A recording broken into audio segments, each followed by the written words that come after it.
Hello friends, आज हम बात करने वाले हैं एक नए टॉपिक के बारे में। तो चलिए शुरू करते हैं। तो हमें पता है कि फिजिक्स में बहुत सारी क्वांटिटीज़ है और हमने उसके जो डायमेंशनल फार्मूला है वो भी हमने फाइंड आउट कर लिए। ठीक है, हमने सीख लिया है सब। अब हम क्या करेंगे, हम इक्वेशन डिराइव करेंगे। तो डिफरेंट जो फिजिकल क्वांटिटीज़ होती है वो कोई एक क्वांटिटीज़ पे डिपेंड करती है। उसके इस ऊपर से हमें कोई इक्वेशन फाइंड आउट करना हो तो हम कैसे कर सकते हैं, तो हम यहाँ पे देखेंगे। ठीक है, सबसे पहले यहाँ पे एक एग्जांपल है। The time period t of a simple pendulum में depends upon m the mass of body, l the length of string and g the acceleration due to gravity. Find the dependence of t on m, l and g। ठीक है, तो यहाँ पे m, l and g है वो किस पे depend है, तो t पे डिपेंड है। ठीक है, तो यहाँ पे डिपेंड्स है, इसलिए हम कह सकते हैं कि जो m, l and g है वो t पे डिपेंड्स है।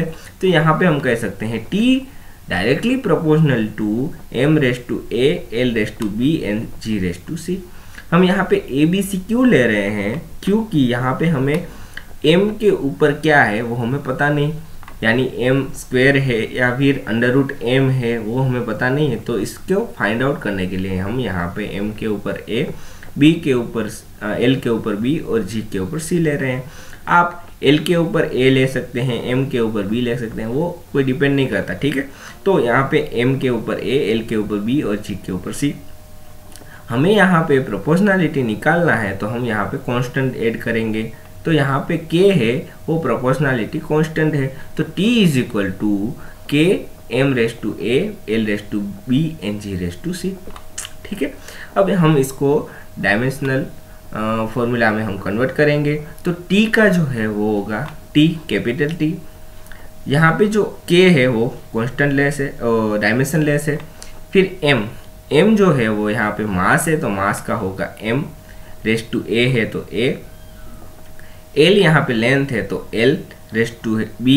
ठीक है, फिर g यहाँ पे एक्सेलरेशन है, एक्सेलरेशन है x divided by t square, तो यहाँ पे l into t raise to minus 2 और यहाँ पे c है तो c। अब यहाँ पे जो a है वो कहाँ पे आएगा, m के ऊपर। फिर यहाँ पे जो l है उसके ऊपर b भी है और l के ऊपर c भी है, तो इसको ऐड होगा। ठीक है, तो l b plus c, l raise to b plus c। फिर t यहाँ c से मल्टीप्लाई होगा तो t race to minus 2c। ठीक है, यहाँ पे जो t था वो तो t है, m0, l0 और t। ठीक है, अब हम क्या करेंगे, कंपेयर करेंगे। कंपेयर कैसे करना है, तो यहाँ पे इस साइड देखिए लेफ्ट हैंड साइड, तो m के ऊपर 0 है, तो यहाँ पे m के ऊपर a है, तो दोनों को हम a इज इक्वल टू 0। फिर यहाँ पे l के ऊपर 0 है लेफ्ट हैंड साइड में और l के ऊपर यहाँ पे b प्लस c है, तो यहाँ पे b plus c is equal to 0। यहाँ पे t के ऊपर 1 है और यहाँ पे t के ऊपर माइनस 2c है, तो माइनस 2c1। ठीक है, हमने यहाँ पे लिख दिया। अब हमें इसको सोल्व ही करना है, तो a इज इक्वल टू 0। अब इन दोनों को हम सोल्व करेंगे, यानी c की वैल्यू होगी माइनस 1 डिवाइडेड बाई 2 और इसको हम इस इक्वेशन में पुट करेंगे तो हमें b की भी वैल्यू मिल जाएगी। तो ये जो सारी a b c की वैल्यू मिली हमें ये इक्वेशन में पुट करना है, ये वाले इक्वेशन में।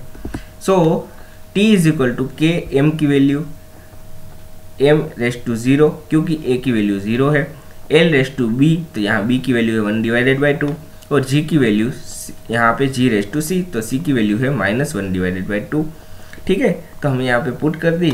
अब यहाँ पे देखिए t is equal to k तो है, m0 है तो वो निकल जाएगा। ठीक है, यहाँ पे l, तो l है वो 1 डिवाइडेड बाई 2 यानी अंडर रूट है और g माइनस 1 डिवाइडेड बाई 2 यानी वो नीचे जाके अंडर रूट में आ जाएगा। तो हम यहाँ पे ऐसे लिख सकते हैं t is equal to k under root l divided by g। ठीक है, तो हमें यहाँ पे एक पूरा इक्वेशन मिल गया। ठीक है, तो हमें जो भी इक्वेशन फाइंड आउट करना है वो हम ऐसे कर सकते हैं। So thank you.